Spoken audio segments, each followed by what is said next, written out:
We're the Mind Foundation, a non-profit that has been founded 2.5 years ago. We are an organization for researchers, professionals, and friends. And at the moment, we have 350 members. And what is really a joy for us that these members come from all over Europe and beyond. So we are an international organization. As such, we promote and conduct psychedelic science. We'll talk about that in a second, a little bit deeper.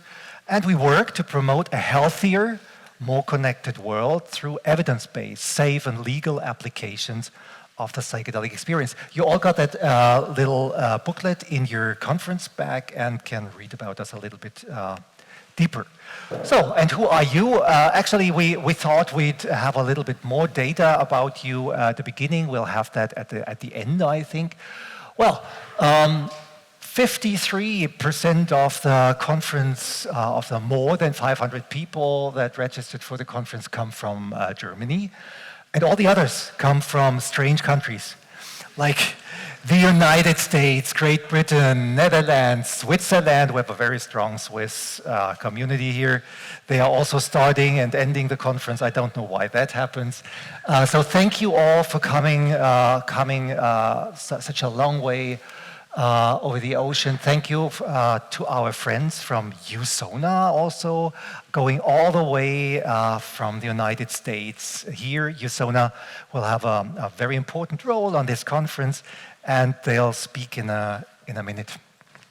What is psychedelic science? I mean, it's not been defined a lot, but I think it's also interesting to say that it's actually not research under the influence of LSD and not psychonautics. It's not a metaphor or a code word for having a psychedelic experience, or not legitimizing, basically legitimizing effort, but it's a field of disciplines from the natural, the social, the cultural sciences that investigate, that evaluate the effects of psychedelic substances, or psychedelic states, or simply consciousness states, how these interact with individuals and society in a long and short-term respect.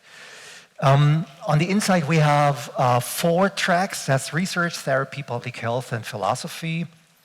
And we are geared towards a transdisciplinary dialogue. And that can be defined as bringing together scientific and practical knowledge, but also as critical and reflexive scientific process. So you think about what you're actually producing in the academy, or wherever you do your research, or whenever you read that research and are confronted with that. Yeah, people keep repeating it. We're in the middle of a psychedelic renaissance, but we've been in there for a couple of years now. We could start asking the question, what follows after the renaissance, maybe growing up? And the renaissance is defined by a considerable rise in qualitative, high qualitative studies, in public reporting, but also by a social media craze. We have more natural science and neuroscience methodology than 20 or 30 years before. We have institutes, research companies going for pharma approval, like Usona Institute. You'll hear about that in a few minutes. And we have also a growth of religious and spiritual movements, mostly the ayahuasca movements. So, when we try to attempt that question, the psychedelic renaissance and what now, we would like to attempt an answer, and part of this answer is generativity. So we have now got a new generation of psychedelic researchers and practitioners that have been very active in the past 10, 15 years, that have included far more new methodologies, both in the neurosciences, in pharmacology, but also in therapy research. And if we look at the definition of generativity, after Erik Erikson, it is the ability to transcend personal interests and concern for establishing and guiding the next generation. And we honestly believe that every generation needs to establish their own functional framework for psychedelic therapy and self-exploration. And this has to take into account the broader socio-cultural developments that are actually happening. So if we look at psychedelic science in the 60s and the new research that is being done, there is also already a large shift in how research is conducted, what people are looking into, and what is being considered. And the scientific approach, for many would say that the scientific approach is in opposition to a traditionalist or religious approach. It does not necessarily contradict a spiritual perspective. I think Thomas Metzinger has a lot to say about it. What is a spiritual perspective, and how could that go together? We thought we'd talk about that and ask you to discuss that, because it's a real topic out there in scientific and public debate. The role of spiritual perspectives in this science. And while it is necessary to honor and include the achievements of those who carried psychedelic science through decades of prohibition, it is also necessary to open the discourse and include new scientific and therapeutic concepts. So, people have come before us, and by the way, that would be a nice opportunity to say thank you again. We are not at the end with that. So, I'd like to say thank you to a number of people, to Professor Gerd Gründer, who is also scientific head of this conference, to Rolf Werres, with whom I worked for 18 years, and a number of other great people, the Scientific Advisory Board of Mind. Well, as we already did, the staff and the active members of the Mind Foundation, Usona as our prime partner and friend at this conference. Very glad to have you here. Thank you very much for coming. And as already mentioned, all our volunteers and the promotional partners have helped make this possible. Yeah, and I'd like to ask Tura to come up to stage and say a little bit about and then Chuck. Yeah, wonderful. So how are we going to do that? Can we have this microphone? Okay, I think you can speak into that microphone. Oh, yeah. Welcome.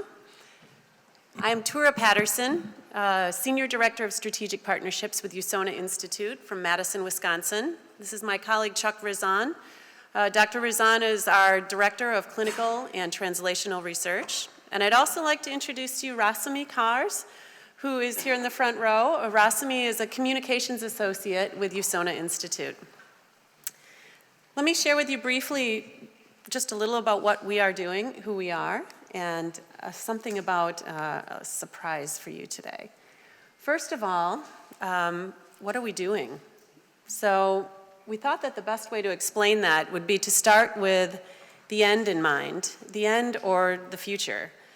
As Henrik said, what is next after the psychedelic renaissance? So imagine a future with a new and effective and affordable treatment for depression that's accessible to the people that need it most. Imagining a promising and expanding new field of research that includes other molecules and other indications, in particular with psychedelics. Imagine a new paradigm to drug development that's based on a nonprofit approach and an open science platform.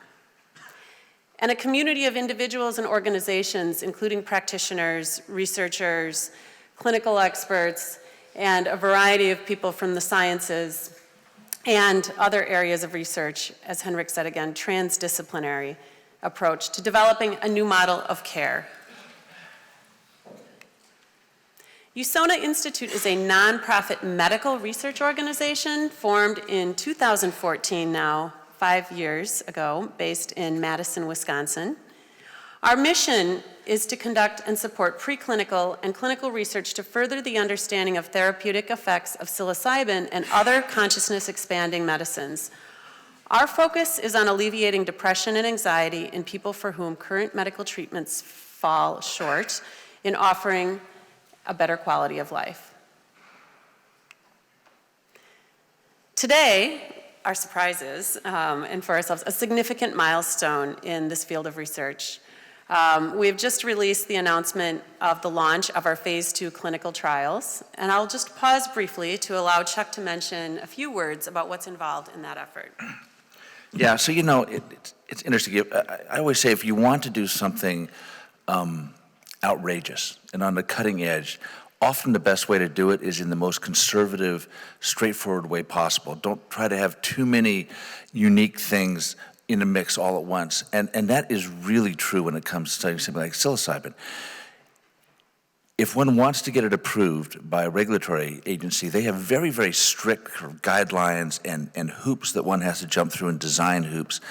Psilocybin enters the world of other medicines that have gotten approval for depression. And so our study is extremely straightforward and very much in line with what pharma generally does when they want to see if a new agent holds promise for depression, which is we're going to take psilocybin, a dose of 25 milligrams, a single dose, and blindly and randomly administer that or a placebo to folks with major depression.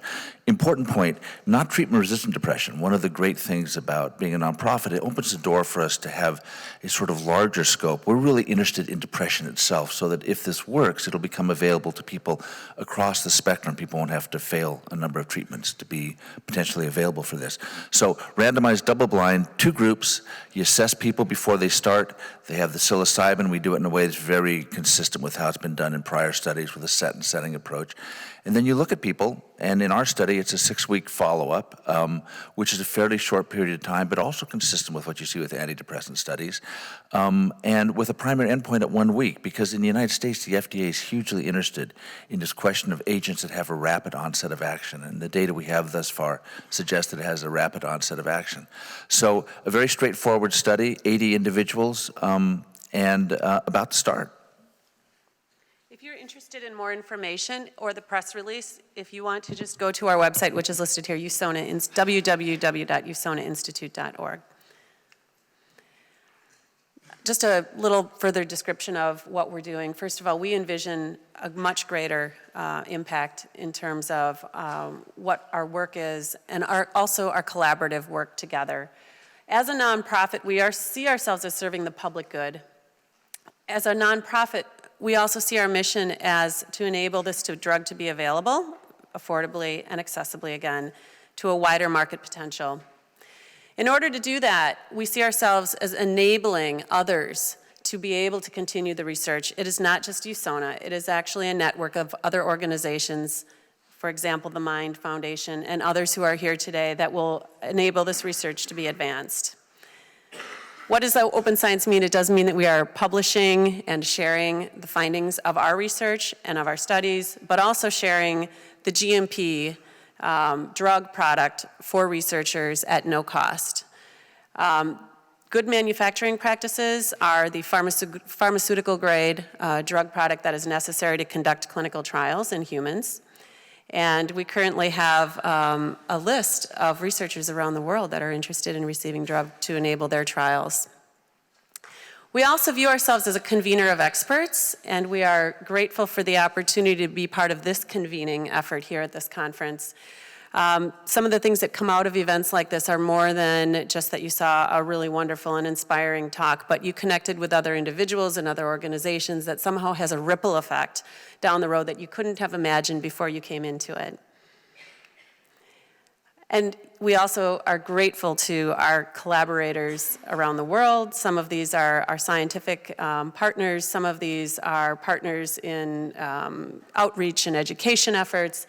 And some of these are the very well-esteemed academic institutions that did the early studies. In particular, the psilocybin studies at some of the institutions listed here, Johns Hopkins in particular, leading the field in terms of advancing this research, which has also enabled us to catapult the speed in which we're able to begin these trials.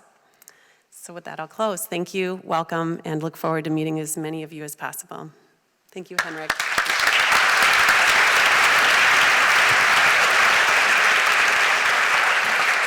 So thank you. Isn't that wonderful that we have now pharma studies, we have natural science studies, we have neuroscience studies, we have philosophy. The field is emerging, the field is coming together, and that's actually what we founded Mind for. So that wouldn't have been possible with a lot of members who are also here, and your interest in science and its role in our society. So grant me the favor to speak about a more conceptual stuff in the next 25 to 30 minutes. The plan for the evening is that we have my talk, then we have Matthias Lichty from the University of Basel with his research results. After that we have a short break, and then Thomas Metzinger, who will talk about inculturation, ethics, and of course Bewusstseinskultur. Bewusstseinskultur, of course, a word that we try to make our guests pronounce, even if they come from Russia or Singapore. Or so it's a funny thing about a serious matter. So I'm going to talk about the re-evaluation of psychedelics in a public health perspective, but as you will see, I will also make some more cultural arguments. So this is a plan, and it starts, of course, with that concept of immersion. If we bring something into psychiatry, psychotherapy that is not based on getting rid of symptoms, of dimming them out, but instead creating a therapeutic episode in which consciousness phenomena occur, that is creating anxiety, that is creating distress to some who are all the time going the other way. So we also need to understand the anxiety of people when it comes to this new, old, it's actually pretty old, but this new way of treating people with immersive experience. The Mind Foundation and many others have pointed out that it's not only about psychedelic substances, it's rather a field, a space of substances and methods that create certain human experiences that have to be integrated into culture. So why would a public health perspective also be interesting for psychedelic science? Of course, because of social responsibility. We need to protect the vulnerable and the underprivileged, the kids, mentally ill, handicapped, those with destructive self-medication patterns. It's also important for creating a more mature normative context that supports people in making healthy decisions. So a normative context is also important if you have a philosophy of individualism, because people don't decide on their own, they don't live on their own, they always live in cultural context. And well, what we already see coming, there might be possible growth in interest for psychedelic use, and we don't have the systems in place. We don't have facilities, we don't have clinics out there, and many people will be maybe turning to underground or other possibilities. So that also relates to an answering in growth of novel psychoactive substances. We have more than 700 now in Europe out there. And finally, protecting the potential of Bewusstseinskultur. So just what do I want to do? I want to name simply some of the challenges that are out there in the space where normal people out of academia, but also people in academia that people are facing. Yeah? So this is the stuff, and there's much more that is out there that in a public health perspective, in a responsible perspective, we need to address. There is chaotic self-treatment. So, by the way, like 50% of the interview requests I got in the last 2 years were about microdosing. There's so little data about microdosing, but it's a huge thing going on out there. Maybe because people are desperate, looking for an alternative to not working psychiatric treatment, but there's actually almost no research about it. So if people are coming, there's a lot of chaotic self-treatment going on, and it's not treated well. There's a matter of poly-use, breakthrough fantasies, which will never happen, and all the stuff that I put on that slide that I'm not going to talk you through, but rather dive into some of them a little bit deeper. So clinical studies are most important, pharma studies are most important. I think we all can be proud of achievements like the ones that Usona has been talking about. But we also need to look at the cultural, political, public health contexts. So what I think from a long research in cultural psychology, research about ritual and ceremony that we did in between the year 2000 and 2010, that actually for our modern society, ritual and ceremony are not the answers to the many problems that non-clinical drug use poses. What I, again, and maybe as a European and as a German and as somebody who has worked in universities for most of his life, also believes that we have a need for institutions, open institutions, institutionalization, also for those who are seeking self-exploration and not only treatment. A lot of people have been talking about their concern that the new studies might be just simply medicalizing a certain form of consciousness practices, and that in their view is bad. But I don't think that that's the case. At least in our Western world, we need that formal therapy and formalized therapy settings. But maybe soon after we have established those settings, there comes a time when we should look for guided self-exploration, look at those people who have successfully gone through studies, through treatment, look at these people who would not define themselves as having a disorder. And a guided self-exploration space would be something where we can have trained people, where we can have doctors present that would care for all the accidents that can actually happen. And everybody who follows the story of Berlin in relation to self-exploration knows that these accidents happen. The public health approach is also about individualized forms of use. So I myself am not particularly happy to put the psychonaut as a model out there for a responsible use of psychedelics, because individuals' forms of use always need to be integrated in some form of social and reality testing stuff. I'm going to talk about that in a minute again.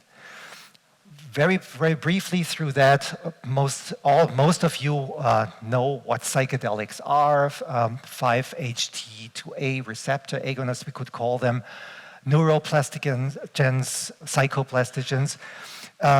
Just let's take a look at those concepts: hallucinogens, entheogens, psychointegrators, sacred plants. I think from a psychedelic science perspective, we should be very cautious in using them, because they come with a certain idea or ideology maybe that might not hold true. Are these substances really psycho-integrators? They can also be psycho-disintegrators. So we should use concepts when describing them that are most neutral. Some of the colleagues have come up with a proposal that's psychedelics, and it's actually better than hallucinogens, because hallucinogens the word have been used by a number of people who don't believe in the therapeutic or any value of the states that these substances induce. So maybe let's skip that. I think what is also and always important when we talk about uses of substance for therapy and uses of substance maybe beyond therapy for recreation, to go back to biology and see how other life forms on this planet cope with substances. And that they do, that they use them, has been a result of a lot of biological and ethological research in the last 20 years. And animals sometimes do that for self-treatment, self-therapy. They do it to improve performance. They do it to facilitate recovery, coping with psychological stress. When those of you who do laboratory experiments know about euphoria, pleasure that is present in animals, that is present in the human animal, and much more. So why am I talking about that? Because I think the perspective on humans alone is too narrow. The psychedelic experience would, of course, be different, or culturally different, psychologically different, in an animal that has a brain and a society and a history like our species has. So the elements of a psychedelic experience that are on this slide are not enough to describe the breadth and the variety and the wealth of that experience. But it's also important that there are not only positive forms of description on that. Of course, the psychedelic experience may include regression, confusion, psychosis, HPPD too. Very briefly, talking about why this happens in the Western world and not in Asia. Probably because there are 35 million Americans who have used psychedelics at least once in their life. It's about 20 million in Europe, 2.1 million people in Germany, or just to take it out as one of the countries present here on the conference, 3.5 in the United Kingdom. And these have not been clinical, therapeutical in the majority of cases. These have been uses in all forms, all contexts. But it's present here. It's something that people treasure and where people got something from that is much more than killing their pain.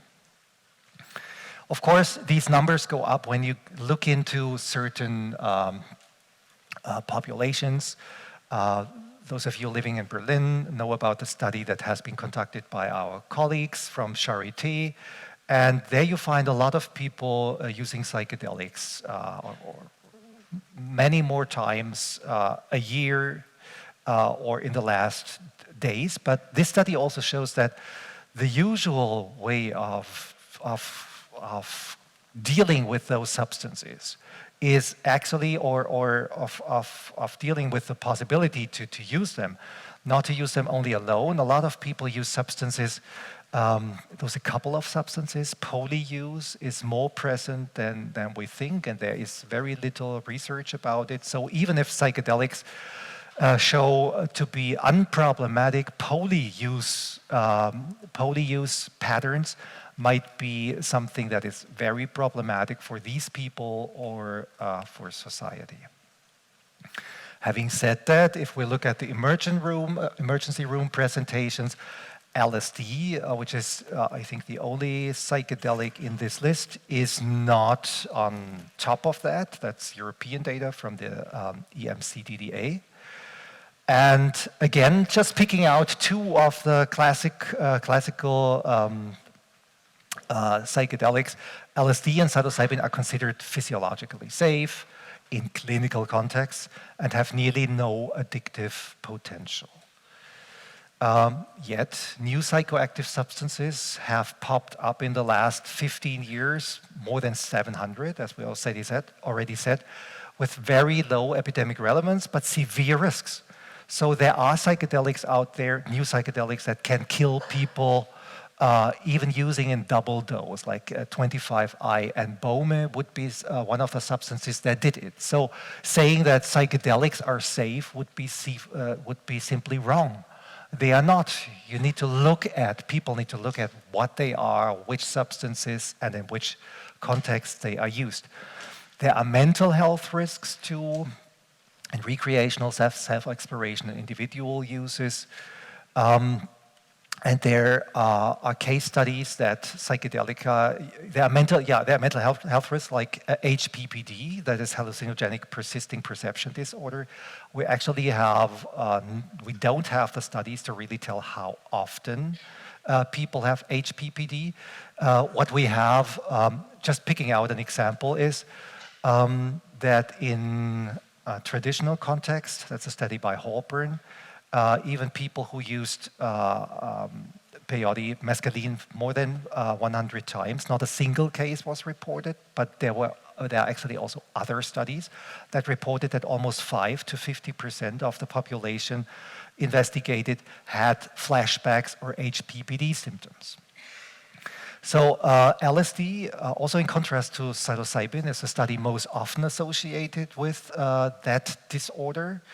And there are also case reports about HPPD, about MDMA intake, though rare. I talked about HPPD because it's been a dialogue with a lot of doctors in Berlin when we talk about the possibility of psilocybin-assisted therapy, and it's often overrated when it comes to HPPD. But then again, we have to say we do not really have a lot of data about that. Maybe most of you know the multi-criterion decision analysis that David Nutt has conducted 3 times in the last 10 years. And there, the studies we'll be talking about on the conference in the next 3 days rank very low at the end of the spectrum when it comes to harms to oneself and to others and society. Which could be the problems that we might tackle with psychedelic therapies? We've been talking about that. Our friends from Usona have been talking about that. The mental health crisis that is happening and that is growing and that has been growing for years. And actually, we just had a press conference and Thomas Metzinger correctly said that it's actually ignored. Not a lot of people in politics do a lot of things about that mental health crisis. So there is reason to come up with new approaches to tackle that. Many of you into psilocybin research, therapy research, have looked at the studies. I'm only bringing out like two graphics of studies. I picked them out to show that the problem that we still have with those studies, although they show interesting results, that they have very little data, very little cases in them. So I think the Usona study is with 80 people. With 80 people, we are planning, together with the Central Institute for Mental Health, to start a study with 140 people, hopefully next year, if we are able to secure the funds and go make the last steps through the authorities. Same argument here, although I don't know, was it 52 in that study? Then I would like to skip back to recreational uses, or not recreational uses, to effects of psychedelics when it comes to non-clinical treatment. So what we did last year was we wrote a critical summary, an analysis, a review about uses of psychedelics that were not directed or associated with disorders. What we came up with in this review were the fields that you can see here. I'm not going to read you through it. So there is reason to believe that psychedelics, also in hard science studies, that psychedelics have a number of also positive effects on these human capacities. So, but now don't come up with the conclusion that psychedelics make you more creative, because they showed that in certain studies. Yeah? It's something that has been done in certain contexts and with a very small population. Yet it gives hope to create new contexts in the future, where we can use these studies for enhancing these qualities. So Andrea just said that I have 5 more minutes. Maybe I'll take 7. I've talked about that. So how do psychedelics work? A lot of colleagues came up with neurobiological factors that have been proposed in the last years from laboratory studies, from clinical studies. But what we are actually asking ourselves, all of us are asking ourselves about, is the intersection between the psychosocial and cultural factors and the neurobiological factors. This is a field of studies that have to be done in the next years. So I come to my 5 conclusions, conceptual conclusions. So actually, the best way to accelerate the career cycle of drugs is doing the research, because there are drugs out that are supposed to be wonder drugs, hope-based wonder drugs. And actually, how can we respond to these beliefs and to these hopes? By showing people if they work. And if a society or a certain system or academic or national system would not allow this research to be happening, I think that's a mistake, because also in a public health perspective, it's keeping the cycle of hope-based relationship to this drug. So a natural, also when people when my kids started to use alcohol, it relates to any substance, is a natural circle, also on the individual level, is that you come from fascination to disappointment to realism, and we are not yet there. Conclusion number 2, for a rational inculturation, we need to adopt a public health framework that takes leave of hyper-individualism and the corresponding leitmotif of the psychonaut. I don't think that we come far in developing this field if we concentrate on certain individuals writing, talking about, or making this experience all for themselves. We have a culture, a social context to look at, and that needs to be researched in the future too. Conclusion 3, we should problematize the traditionalist turn in the last 20 years. When I started to do research, public health research in the field, the ayahuasca field just was growing, coming up. In the meantime, it's a large factor, and I still don't know if the field got more positive things or more negative things from it.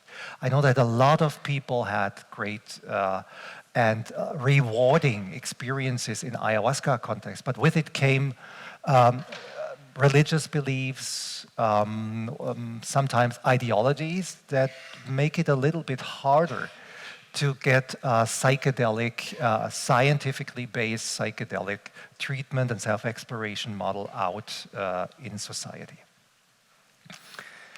Conclusion number 4,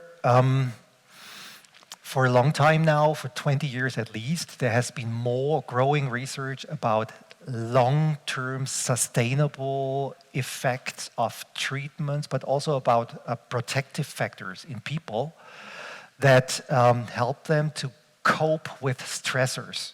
So the salutogenetic research is part of that. We ourselves have, at the University of Heidelberg, we've been conducting studies that showed that if people at a certain age, 14, 24, have a certain sense of coherence, which is related to meaning making, to making sense of your environment, to making, to constructing value-based life cycles, life orientation. They do well with a lot of things. They do well with different forms of substance use. They do well with stress, with physiological problems that they have. So we should maybe in the next years take a look at the sustainable or long-term effects also of psychedelic experiences, and if people can transform that into what the sense of coherence questionnaire, for example, measures that Antonovsky created. And 5, I think we should strive for a public health framework for the regulation of psychedelics. Not one that is merely based on human rights, that it's a human right to use these substances, or a cognitive liberty framework. And maybe it's time to think a little bit more and think deeper about what a public health framework should include. I think a lot of public health theories in the last 20, 30 years have just been theories of social control. How can we make it a real public health approach that considers and integrates human development? That is one of the questions that I think we should pose.